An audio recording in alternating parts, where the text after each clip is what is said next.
텔레비전이나 스마트폰으로 보시면은 목소리까지 다 나올 겁니다. 다시 한번 확인하시기를 바랍니다. 대충 영상으로 보시고 자막이 있으니까 어떤 내용인지는 아셨을 겁니다. 영국 교회가 처참한 몰락하는 과정을 그린 것이죠. 교회가 술집으로 바뀌고 용도 변경이 되고 있고 또 이슬람 사원으로 바뀌는 모습을 현지에서 이제 촬영한 것이죠. 이렇게 지금도 영국 성공회라고 부르는 국교가 바로 기독교인데 그 하나밖에 없는 국교로 아예 인정하고 있고 영국 여왕이 그 성공회의 수장으로 되어 있는 그 기독교 나라가 왜 그렇게 되었을까? 지금 브렉시트라고 그래가지고 EU에서도 탈퇴하고 또 프랑스뿐만 아니고 영국에서도 여러 가지 이슬람 테러가 일어나고 있는 그런 나라가 되고 말았습니다. 우리는 보통 일본하고 많이 비교를 합니다. 그래서 노령화 사회, 초노령화 사회 뭐 이런 얘기를 하면서 그 뒤를 또 잃어버린 20년 뭐 이런 표현을 써가면서 우리가 그 일본 경제 사회 구조를 뒤따라가는 것이 아닌가라고 일본을 많이 대조하고 그것을 참고합니다만 저는 영적으로 특히 기독교의 미래를 진단하건대 그렇게 안 되기를 간절히 바랍니다만 바로 영국의 모습, 유럽에 있는 기독교가 우리가 저런 미래의 모습이 저런 것이 아닐까, 이미 시작된 것은 아닐까 이런 불길한 예감이 듭니다. 이렇게 말씀드리는 이유는 그렇게 될 것이니 어쩔 수 없다라고 말씀드리는 것이 아니고 그럴 수 있으니 우리가 더 정신 차리고 타산지석의 교훈을 삼아야 되지 않는가라는 생각 때문에 이런 얘기를 하는 것이죠. 오늘 이 솔로몬에게 하셨던 이 하나님의 말씀을 통해서 우리도 솔로몬에게 들었던 이 하나님의 음성을 동일하게 듣기를 바랍니다.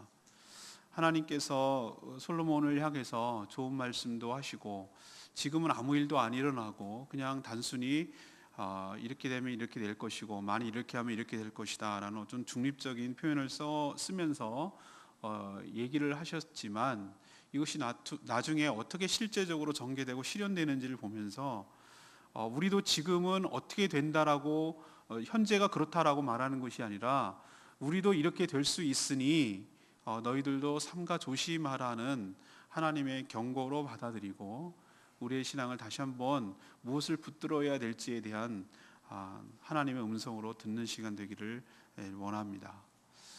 먼저 우리가 신앙의 본질이 무엇인지를 놓치지 않았으면 좋겠다는 생각이 듭니다. 오늘 제가 3절의 말씀에 내 눈길과 내 마음이 항상 거기에 있을 것이며 라고 여러분과 함께 읽었는데 이 구절을 잘 마음속에 담아두시기를 원합니다. 우리가 신앙의 본질이 뭔가 하나님의 임재가 신앙의 본질이라는 것을 잊지 않았으면 좋겠습니다. 지금 솔로몬이 지금 어떤 상황이냐면 이런 상황입니다. 성전 건축 그리고 왕궁 건축 이것을 다 끝낸 상황이거든요.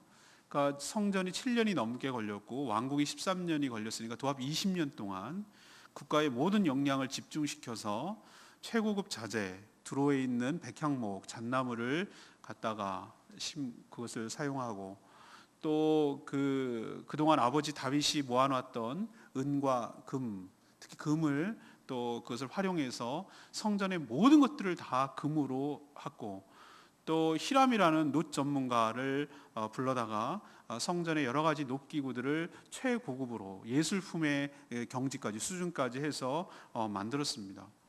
성전 내부 지성소에 들어간 금을 현대적으로 환산하니까 660톤이라고 추정을 하는데 여러분 상상이 안 돼요. 660kg가 아니고 660톤입니다. 지성소만.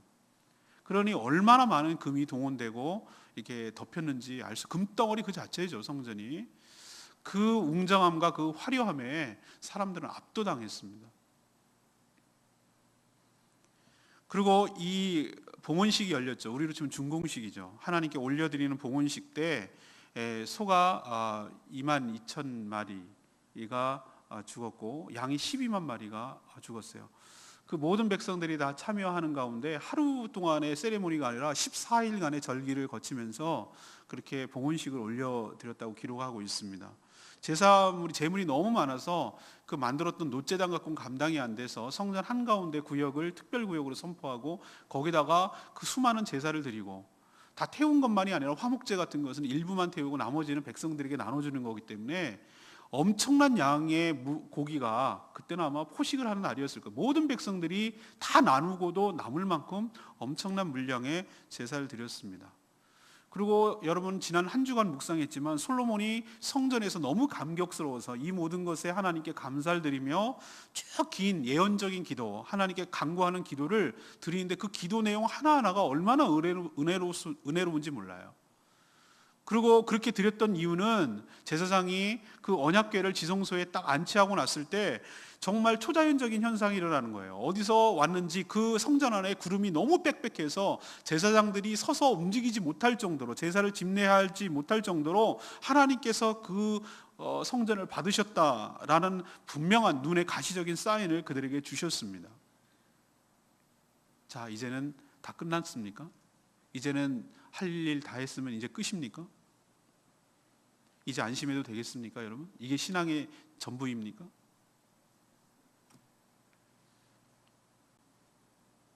연극이 끝난 후라는 가요가 있는데 그 모든 것들을 다 쏟아내고 나서 연극이 끝난 뒤에 그 느끼는 그 배우들의 허탈감 같은 것을 잘 묘사한 것이죠. 저도 전에 큰 교회, 향산교회에 있을 때 그 모든 것들 행사를 기획하고 준비할 때 밤 11시까지 무슨 저녁에 짜장면 시켜 먹어가면서 밤잠 2-3시간 자면서 어떤 일을 진행한 일, 프로젝트가 상당히 많이 있었습니다. 그것을 다 해가지고 퍼포먼스를 다 끝나고 그 행사를 잘 치르고 나오면은 정말 기뻐야 되는데 그 뒤에 몰려오는 그 허탈감과 그 허전함은 이루 말할 수가 없는 것이에요. 왜 그러지? 잘했으면 감사한 것 아닌가? 그때 제가 매번 느끼는 감정이 그랬는데 지금 생각하니까 그게 신앙의 본질이 아니었기 때문이었어요.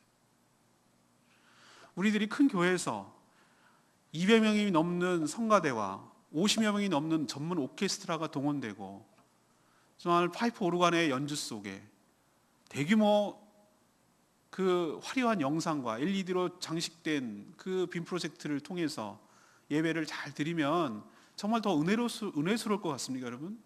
그것으로 끝나는 그 자체, 화려한 행사에 내가 참여했다는 그 자체가 나에게 진정한 만족을 주진 못한다는 것이죠. 그게 본질이 아니니까. 오늘 신앙의 본질이 뭔가 그러면 도대체 오늘 1절 보십시오. 솔로몬이 이렇게 성전 왕궁 건축하기를 마쳤어요. 자기가 이루기를 원하는 모든 것들이 마쳤어요. 그럼 만족해야 되고, 그러면 감사해야 되고, 그러면 기뻐야 되잖아요. 우리가 유사한 신앙의 본질이라고 붙드는 잘못된 것들이 오늘 솔로몬의 이 이야기를 통해서 하나씩 하나씩 드러나요. 첫 번째 신앙의 본질이 아닌 것들이 소원성취예요. 소원성취.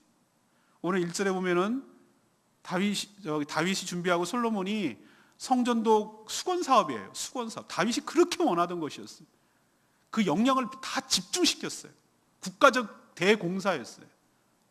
그것을 끝낸 것 또 모자라서 성전도 13년 동안 성전 못지않게 왕궁도 다 완공했어요. 소원이 성취됐어요. 오늘 표현이 뭐가 그랬습니까? 자기가 이루기를 원하는 모든 것들이 다 완성됐다 그랬어요.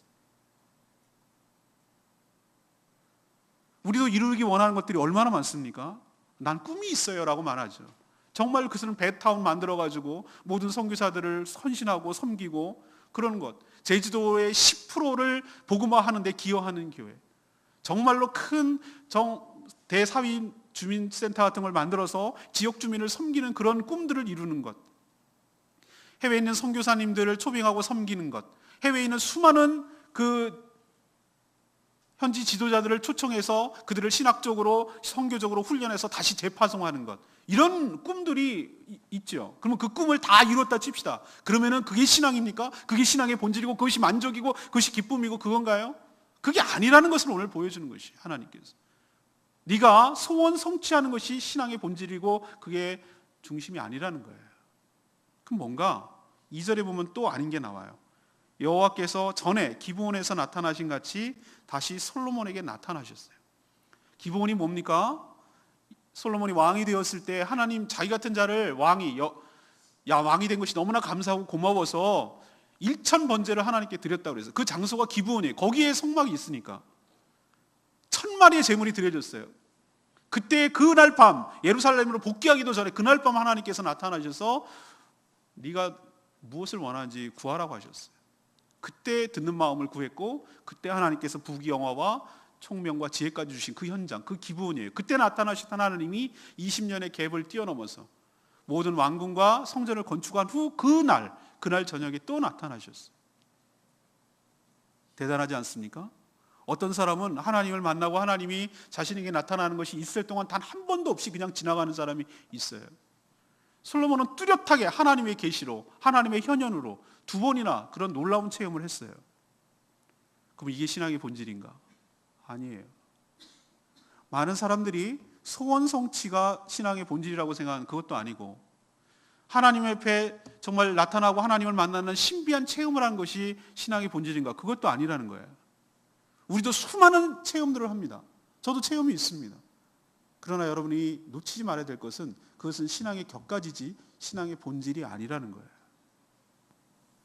세 번째 본질이 아닌 게 나타나요. 3절에 나타나는데, 하나님께서 너의 기도와 내 간구하는 바를 내가 들었은즉 그랬어요.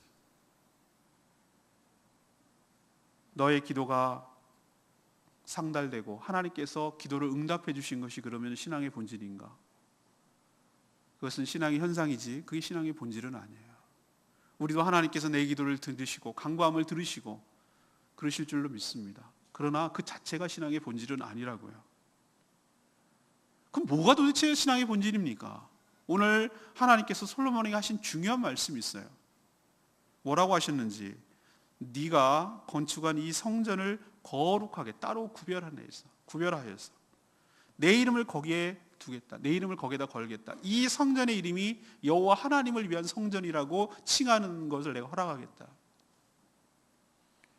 그리고 내 눈길과 내 마음이 항상 거기에 있으리라. 이것이 바로 신앙의 본질이에요. 하나님의 임재. 성전이 성전다운 이유가 뭐겠습니까? 최고급 자재와 그 엄청난 금을 만들어서 완성했기 때문에 그래서 그 성전이 가치가 있는 것입니까? 그건 지극히 인간적인 눈으로 보는 것이죠. 그렇게 화려하게 엄청나게 인간적으로 보면은 최고의 것들을 하나님께 드렸다 하더라도 하나님이 노해버리고 하나님이 거 안에 안 계시다면 이 성전은 아무런 소용이 없는 자기 만족에 불과한 것이죠. 자기 소원풀이에 불과한 것이죠. 성전이 성전다운 것은 하나님이 거기에 계시기 때문인 줄 믿습니다. 그러면 우리에게 이것을 통해서 뭘 도전하시려는 건가? 우리에게 하나님께서 첫 번째로 너희들 신앙의 본질이 아닌 것들에 속지 말라 이거죠.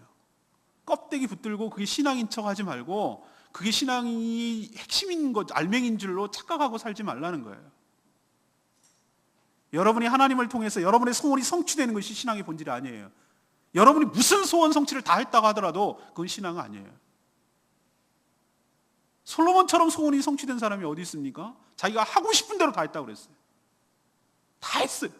그렇지만 그게 아니에요. 솔로몬처럼 놀라운 하나님의 체험을 한 사람이 어디 있습니까? 우리는 그런 유사한 체험도 못했는데, 그러나 어떠한 신비한 체험을 사도 바울처럼 3층 청에 가는 천국을 눈으로 봤다 하더라도 그건 신앙의 본질이 아닙니다. 그럼 나의 기도를 척척 들어주시고 내가 기도하는 족족 하나님이 들어주시는 게 그게 소원, 그게 신앙입니까? 아니요. 하나님이 나와 함께 하시니까, 하나님이 나와 함께 하시는 하나님의 임재, 그것이 바로 신앙의 본질이에요. 근데 하나님께서 요즘은 성전을 뭐라고 생각하시는가? 요즘 성전이 어디 있습니까? 교회당이 성전입니까? 그건 아직도 구약의 시대의 사고방식에 사로잡혀서 아직도 벗어나지 못한 사람이에요. 성전은 없어요. 지금 진짜 성전이 뭔지 아십니까? 우리 몸이, 우리 바디가, 우리 몸이 하나님의 거룩한 영이 거하시는 성전일로 믿습니다. 그러면 이것을 그대로 적용해 보십시다. 우리가 어때야 됩니까? 우리가 놀라운 것으로 치장해야 됩니까? 우리 몸이 굉장히 건강하고 강건하고 힘세고 그래야 됩니까? 우리의 지위가 높아가고 우리의 이름이 높여지고 그렇게 해야 됩니까? 그게 우리의 신앙의 A입니까? 아니요. 아무리 우리가 지위가 높아가고 명예와 부가 넘쳐난다 하더라도 우리 이 몸 안에 하나님의 영이 임재하지 않는다면 그건 성전이 아닌 것이죠.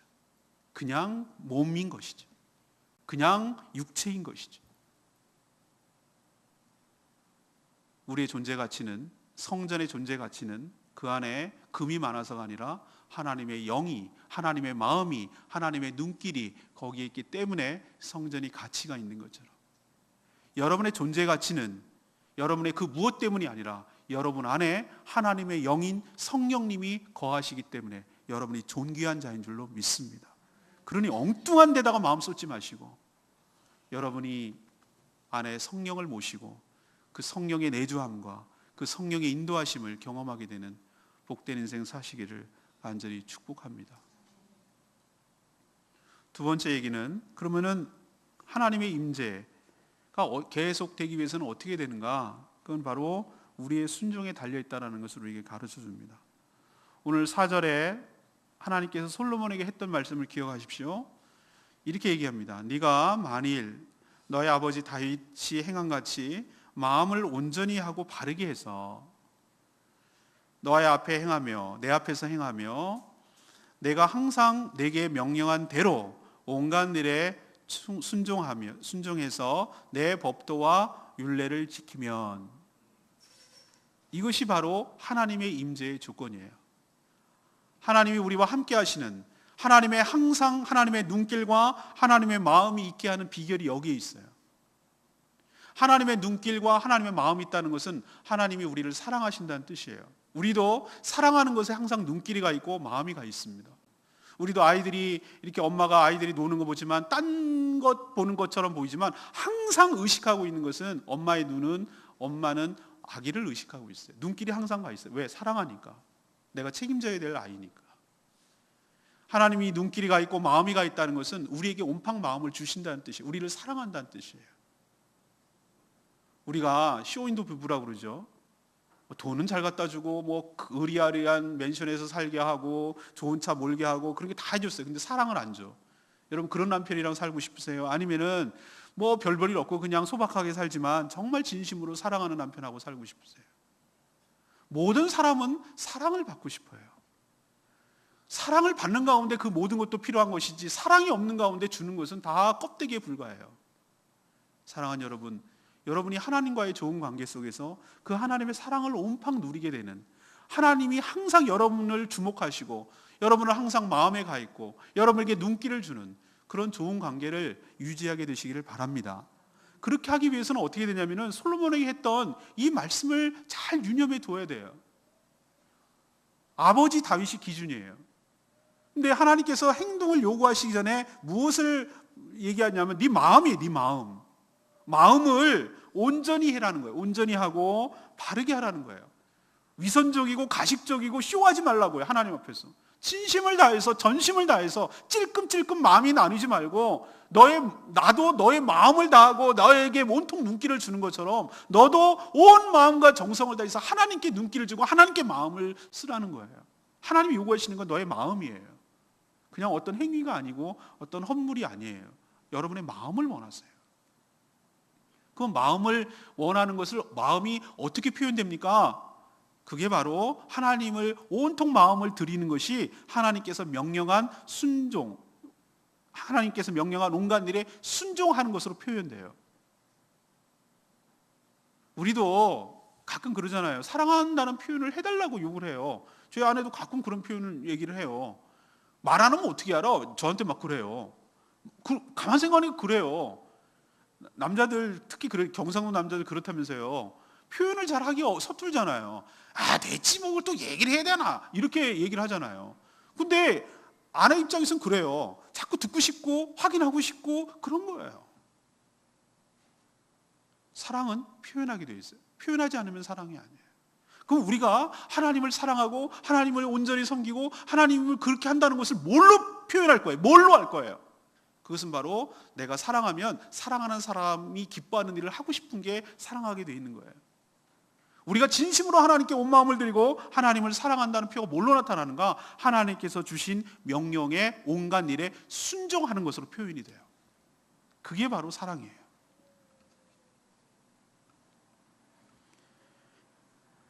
여러분, 신앙이 있는 것, 성전이 있는 것만으로도 이스라엘이 굴러가긴 합니다.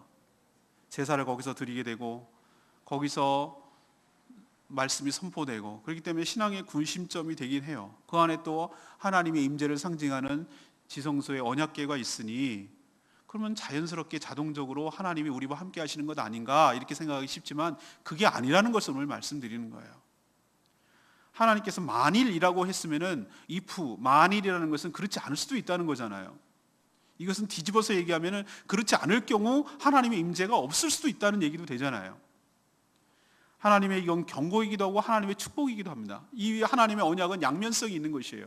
이렇게 하면, 만일 네가 이렇게 하면, 순종하면, 온 마음과 전심을 다해서 하나님을 향해 순종하면 하나님께서 이러이러한 축복을 줄 것이지만, 그럼 뒤집어서 얘기하면 그렇지 않으면 이라는 얘기도 되잖아요.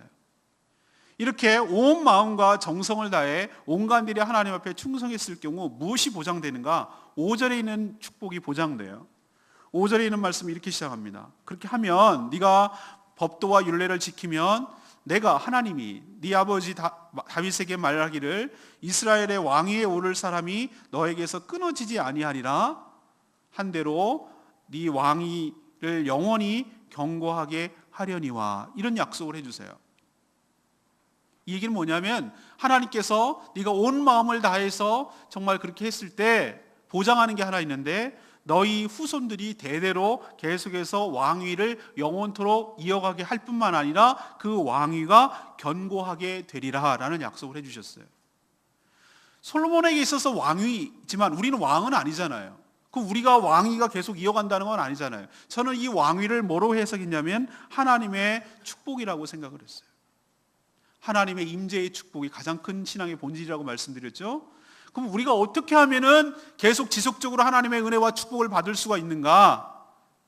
그것은 우리가 하나님의 말씀에 온전히 순종했을 때, 솔로몬에게 약속했던 그 왕위가 계속 후손에게 끊어지지 않고 왕이 이어가고 또 후손이 왕이 이어가고 왕이 이렇게 이어가듯이, 역성혁명이 아니라서 왕조가 바뀌는 일이 없고, 또 왕 이어가기만 하면 뭘까요? 맨날 안팎으로 시달리고 그러면 무슨 의미가 있겠어요? 근데 그 왕위를 영원히 가게 할 뿐만 아니라 견고하게 하리라는 하나님의 두 가지 더블 약속을 보장하고 있는 것이에요. 저도 여러분에게 도전하고 약속하고 동일하게 적용될 수 있다고 생각합니다. 하나님께서 여러분 정말로 축복하고 싶어 하셔요. 여러분이 영원토록 그리고 견고하게 하나님의 은혜와 축복을 받기를 원하는데, 그렇게 하려면 어떻게 되는 것인가? 바로 하나님의 말씀에 온전히 순종하는 저와 여러분 되기를 소망합니다. 쇼하거나 척하면 안 돼요. 외적인 신앙의 형태가 여러분이 복을 받는 비결이 아닙니다. 주일 출석 열심히 하고 그냥 기본은 해 이렇게 말하는 거 있잖아요. 교회 봉사하고 헌금 생활하고 주일 성수하고 가끔 아는 분들 교회에 초청해서 전도도 하고, 그냥 뭐 남들 보기에 저 사람 예수 믿는 사람다워 라고 이렇게 사는 것처럼 살아. 어디 가서 숨기지 않고 예수 믿는 거, 이 정도면 뭐 됐지. 이것도 못하는 사람이 얼마나 많은데, 훌륭하게 잘하고 계세요. 근데 여러분, 우리가 외적으로 무언가 타는 것, 섬기는 것, 외적으로 나타나는 것, 결국은 나타납니다만 밖으로 그런 것 때문에 하나님의 복이 유지되는 것 아니에요. 오늘 솔로몬에게 하셨던 말씀을 다시 기억하기를 원합니다. 온 마음이라고 하셨어요. 하나님 마음을 원하신다고 해서 진심을 요구하세요.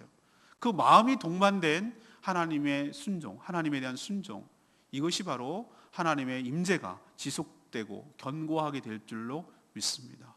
그러니까 딴 거 붙들지 마시고 진심을 다해서 하나님을 사랑하고 섬기는 저와 여러분 되기를 소망합니다. 세 번째 드리고 싶은 말은 7절에 있는 말씀이에요. 이 성전이라도 내 앞에서 던져버리라라는 하나님의 경고예요. 오늘 읽은 말씀 중에 두 가지 만일이 나옵니다. 4절에 내가 만일 이렇게 온 마음을 다해서 순종하면 왕위가 영원할 것이고 견고하게 될 거야 라는 축복편이 하나 있어요. 근데 6절부터 시작되는 저주편이 나와요. 하나님은 동시에 양면성을 다 두 가지 갈래를 주시거든요. 너희가 선택하라는 거예요. 6절에 만일이라고 시작되는 이 경고는 정말 어마무시한 경고예요. 네가 6절에 보면 이렇게 해요. 너희 자손이 아주 돌아서 버렸어. 아주 돌아서서 나를 따르지 않고 내가 너희 앞에 둔 나의 계명, 너에게 지키라고 둔 계명, 그리고 법도를 지키지 않고 다른 신들을 섬기고 그것을 경배하면, 하나님이 다른 거 여러 가지 얘기하지 않았어요. 그 가장 잘못된 것에 마음을 신경 쓰고 가장 싫어하시고 가장 어려워하시고 가장 마음 상해하시는 것이 무엇인지를 하나로 압축을 시켜놨는데 다른 신을 섬기고 그것을 경배하는 거예요. 근데 다른 신을 섬기고 그것을 경배하는 것이 뭘로 나타나냐면은 하나님의 주신 말씀을 무시하는 것으로 나타나요. 왜 그런가?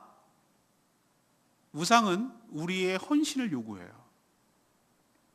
내가 무엇인가를 경배하고 내가 무엇인가를 섬긴다는 것은 우리의 시간과 우리의 물질과 우리의 마음을 빼앗긴다는 뜻이에요. 우리가 요즘처럼 불상을 섬기고 무슨 이렇게 뭐 돌 같은 걸 섬기고 그러진 않지 않습니까? 요즘 시대에 미개하게.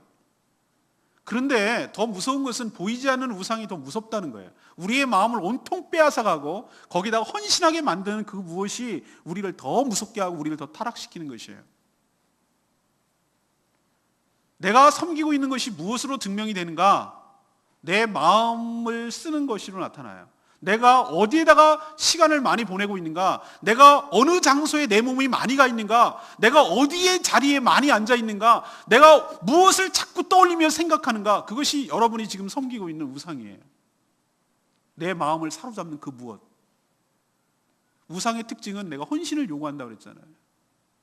우리는 중간이라고 생각해요. 내가 하나님도 섬겨요. 하나님을 무시하는 것 아니에요. 하나님 내가 사랑해요. 하나님 섬기고 싶어요. 라고 말은 하지만 마음이 나뉘어져 있는 것. 내가 아내를 사랑하지 않는 것 아니에요. 근데 이 여자도 너무 멋있어. 그러면 아내를 사랑하지 않는 것이에요. 내 마음을 빼앗기고 나뉘게 하는 것. 내가 오랫동안 시간을 머물게 하는 것. 내 물질이 그렇게 써도 하나도 아깝지도 않은 그 무엇. 그것이 다른 신에게 섬긴다는 뜻이고 다른 신에게 경배한다는 뜻이에요. 우상은 경배의 속성이 있으니까. 그게 쾌락이든 그게 돈이든 그게 명예이든 그게 성이든 상관없어요. 그게 여러분의 삶을 장악하는 거니까. 하나님이 그 상황을 지금 염두에 두고 이런 표현을 쓴 것이지 마치 무슨 불상이나 다른 종교의 신을 염두에 둔 건 아니에요. 현대적인 신은 이런 불상보다 더 무서운 것들이 훨씬 더 많으니까. 그럼 어떤 결과를 초래하는가? 7절에 무시무시한 얘기를 하는데 내가 이스라엘을 통으로 얘기하시는 거예요. 나라를 전체를, 공동체를 말하는 것이. 내가 그들에게 준 땅, 그게 약속의 땅 가나안이죠. 거기서 끊어버릴 것이요. 끊어버리신대. 탯줄을 끊어듯이. 태아가 탯줄을 끊으면 죽음이죠. 사산되는 거죠. 끊어버리신대. 그리고 내가 내 이름을 위하여 내가 거룩하게 구별하고 내 이름을 거기다가 두겠다고 한 이 성전일지라도 내 앞에서 던져버리겠다는 거예요. 쓰레기 버리듯이 던져버리시겠다. 솔로몬에게 정말 찬물 끼얹는 것 같은 소리예요. 모든 왕궁과 성전을 다 건축하고 아마 이런 말을 기대했을 거예요. 솔로몬, 정말로 수고했다. 너 애썼다.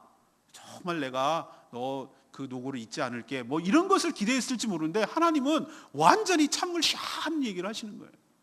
그렇게 네가 피땀 흘리고 어마어마한 물질이 들어간 성전이라도 네가 내 명령과 규례를 어기고 딴 데 마음이 팔고 딴 신을 섬기고 경배하는 순간 이 성전도 아무짝에도 쓸모없게 할 거야. 내 던져버릴 거다. 나는 거기에 마음 두지 않는다. 그거에 내가 마음 뺏기지 않는다. 금딱지로 엄청나게 다 도배를 하고 금덩어리 그 자체라고 하더라도 나는 거기에 신경 쓰지 않을 거다라는 얘기예요. 그리고 모든 민족에게, 불신자들에게 말하기를 속담거리와 이야기거리로 전락시켜버리겠다. 이 얘기는 조롱과 멸시의 대상이 되더라도 나는 개의치 않겠다는 뜻이에요. 우리는 전 바둑을 두질 못합니다만, 오목 수준입니다만, 바둑을 두는 사람 얘기 용어는 좀 압니다. 이세돌 씨가 하도 유명하게 만들어놔서 대마불사라는 말이 있어요. 대마는 죽지 않는다. 믿는 구석이 있다는 것이죠. 우리나라 요즘은 특히 그 조선업이 큰 지금 타격을 받아가지고 진작 정리를 하고 진작 손을 댔어야 되는데 정치권들이 눈치를 보고 표의식하고 그것이 일으킬 파장을 염두해 가지고 진작 손을 쓰는 실기했기 때문에 놓쳤기 때문에 지금 엄청난 어려움을 겪고 혈세를 쏟아부어야 되고 그 노동자들을 다른 전업시켜야 되고 직업을 바꿔줘야 되고 그렇게 해야 되는 지금 큰 어려움에 빠져 있어요. 그 사람들이 항상 외치는 얘기가 그거예요. 대마불사. 그거 죽으면 우리나라 끝장나요 라고 협박하는 것이죠.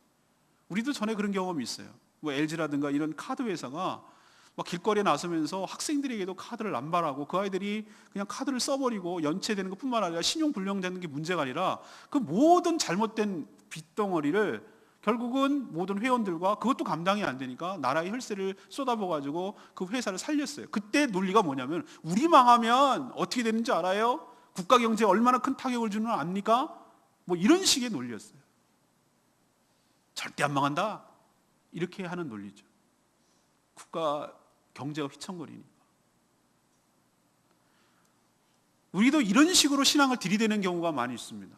아이 설마 우리가 지금 몇 대째 예수를 믿고 내가 신앙생활한 지 모태신앙이고 내가 교회 봉사하고 섬긴 지 얼마고 나 때문에 예수 믿은 사람이 몇 명이며 내가 드린 헌금만 해도 집 몇 채가 되고 설마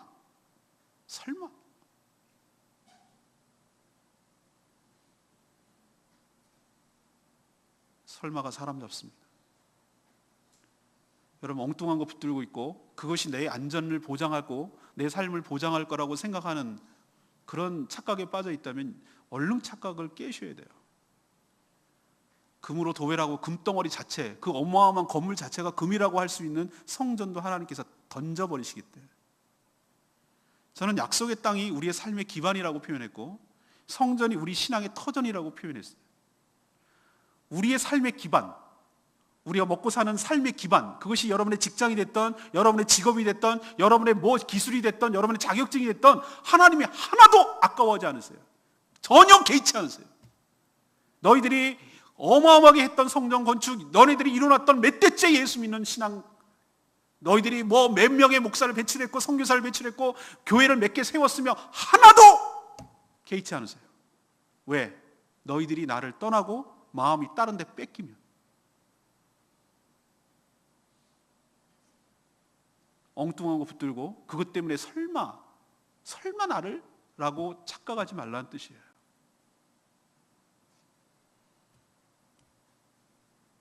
하나님은 빈말하지 않은 분입니다. BC 586년 우려가 현실로 나타났어요. 바벨론에 의해서 이 성전이 모두 다 파괴되고 금으로 도배를 했던 그것이 다 벗겨져서 다 헌납했고 성전에 있는 모든 금기물과 모든 기물들이 바벨론으로 창고로 옮겨져서 왕의 잔치할 때 그 성전, 하나님께 거룩하게 쓰여져야 될 그 성전이 술잔으로 쓰임받는 그런 험한 꼴을 당했어요. 하나님 성전은 안 망하게 한다고요? 성전 건드리지 않는다고요? 아니요. 하나님 전혀 개의치 않으세요. 속담거리와 이야기거리로 만들어도 개의치 않겠다고 하신 하나님이에요. 사랑하는 여러분, 우리가 착각하지 마십시다. 하나님이 내가 한 게 있는데 이런 엉뚱한 생각 가지고 신앙을 타성에 젖어서 안일하게 살다가는 정말 다른 데 내가 마음을 뺏기는 것을 돌이키지 않는다면 내가 이런 일을 당하게 될지 누가 알겠어요. 아까 제가 영상 보여줬죠? 영국 교회가 저렇게 될 줄 누가 알았겠어요. 저 교회 토마스 선교사가 우리나라에 파송해서 대동강에서 순교당한 교회가 웨일즈에 있는 교회입니다. 지금도 그 교회가 있는데 다른 영상을 보니까 두 노인 부부가 사찰을 하고 있어요. 교회 관리하고 있어요. 성도가 한 명도 없어, 한 명. 그 교회에 붙어있는 걸 보니까 토마스 선교사 사진이 있더라고. 한국에다가 최초로 파송해서 순교한 선교사 배출한 교회라고 돼 있는데 목회자도 없고 성도도 없어요. 그냥 건물 관리하기 위해서 2명이 남아있더라고. 기가 막힌 거예요. 저는 심히 염려되고 두려운 것은 한국교회 50년 뒤, 아니 20년 뒤가 걱정이 돼요. 큰 교회들 다 넘어가서, 이미 넘어가고 있는 거 여러분 아시죠? 이단들, 안성홍 등이네, 하나님의 교회라는 교회로 다 넘어가고 있어요. 제주도 넘어갔어요. 수많은 교회들이 넘어가고 팔려서 우리가 이고 있는 이 교회가 여기 목 좋은데 하고 나면 좋겠는데 이제 내놓으시죠. 뭐 유지하기도 힘든데 우리 20년 30년 뒤에 이 교회가 부서지고 여기서 다른 용도로 사용한다면 그렇게 안 된다는 보장이 어디 있겠어요? 우리가 이 시점에서 정신 바짝 차리지 않으면, 영국을 타산지석으로 삼지 않으면 우리 한국 교회도 이 꼴이 되지 말라는 보장이 하나도 없어요. 하나님은 그런 거 전혀 개의치 않으신다는 거예요. 너희들이 선교사를 가장 많이 파송하는 나라, 기독교율이 제일 빨리 성장한 나라, 기독교가 아시아에서 제일 높은 나라, 그 땅과 다 허상이고 다 껍데기에 불과한 것이, 우리가 하나님을 온전히 섬기지 못하고 우리의 마음이 다른 것으로 채워져 있다면, 하나님 외에 다른 것을 사랑하는 그 무엇이 있다면, 내 시간과 내 물질을 들여서 그 섬기는 그 무엇인가가 여전히 내 가운데 있다면, 우리 교회 가운데 있다면, 하나님은 모든 것들을 다 파괴해버리고 삶의 터전에서 쫓아버리고 우리 신앙의 터전마저도 버려버리고 없애버릴 수도 있다라는 사실을 우리는 기억하고 두렵고 떨리는 마음으로 오늘 말씀을 받고 하나님 앞에 바르게 살아가는 저와 여러분 되기를 소망합니다. 제가 오늘 이야기를 들으면 이렇게 생각해요. 나에게 적용하지 않고 교회에다가 국한시키려고 이렇게 비껴가려고 해요. 이건 교회 얘기네. 한국교회 목사들이 정신 차려야 되겠구만. 타락했구만. 예, 맞습니다. 많이 타락했습니다. 제가 봐도.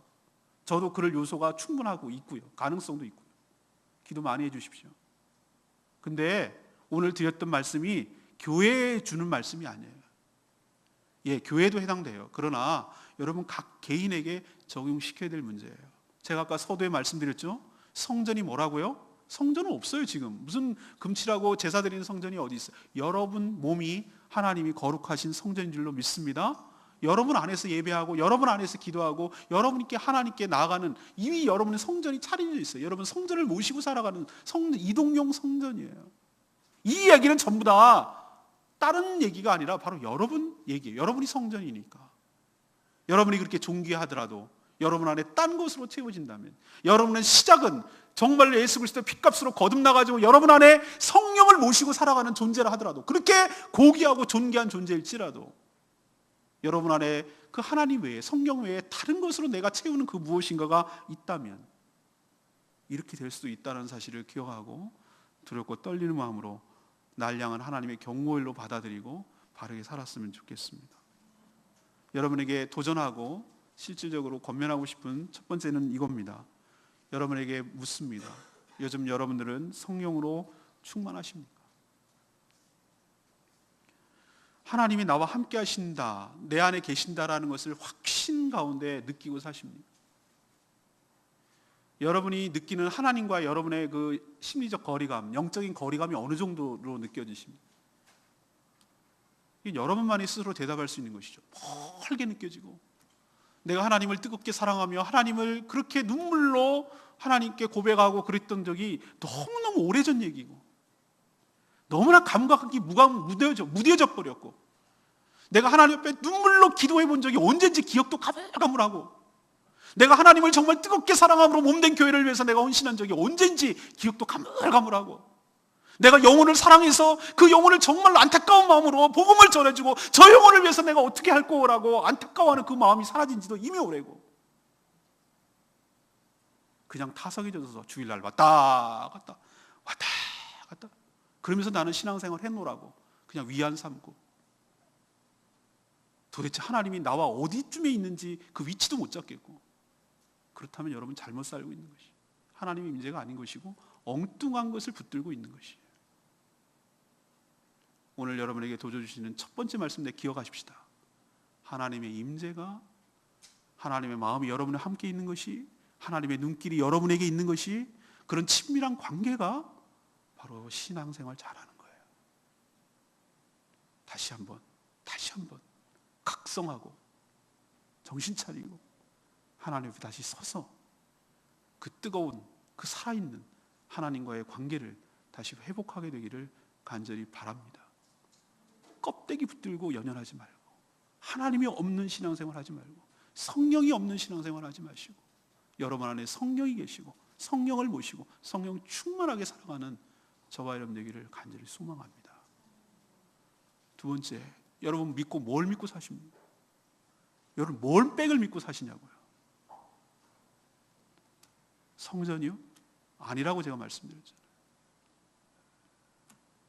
명목상 성도의 신앙생활 버리고 여러분 진심으로 하나님께, 하나님을 사랑하는 마음으로 하나님께 순종하는 저와 여러분 되기를 소망합니다. 기계적으로 하는 거 말고, 무서워서 하는 거 말고, 복 받으려고 하는 거 말고, 하나님을 사랑하는 마음으로 전심을 다해서 위선하지 말고 정직하게 여러분의 마음을 하나님 원하시는데 그 마음을 다해서 하나님을 사랑하기 때문에 그 말씀에 순종하고 그 말씀에 복종하고 살아가는 살아있는 신앙 되기를, 그래서 여러분의 삶이, 여러분의 하나님이 주신 축복이 영원하고 또 견고하게 되기를 간절히 축복합니다. 마지막은 무엇입니까? 여러분의 우상은 무엇입니까? 내 마음을 뺏는 것이 무엇입니까? 내 마음을 가득 채운 것이 무엇입니까? 요즘 언제 불상을 섬기고 그러지 않는다고 제가 말씀드렸잖아요. 여러분의 어디에 시간을 가장 많이 씁니까? 그리고 여러분 어디에는 인색한데 언제 돈을 쓰는 건 하나도 아까운 그것이 뭡니까? 그리고 그거 만나면 너무 신나고 기쁘고 시간 가는 줄 모르는 게 그게 뭡니까? 그게 우상입니다. 여러분의 마음을 가득 채운 그것. 우상은 여러분의 헌신을 요구합니다. 그래서 하나님이 화가 나시고 하나님이 싫어하시는 겁니다. 사랑은 나뉠 수 없습니다. 내가 내 아내를 사랑하면 다른 여자를 사랑하지 않는 것이에요.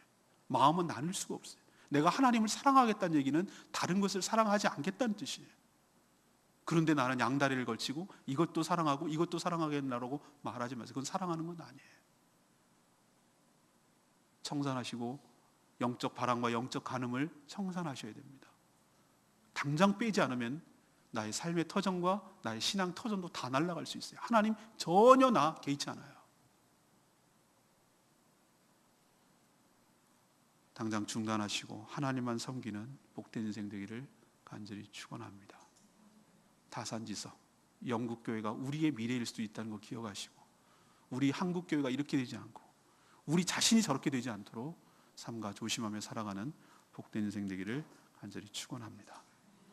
오늘 말씀 붙들고 우리 찬양집 351장 부르고 기도하는 시간 갖겠습니다.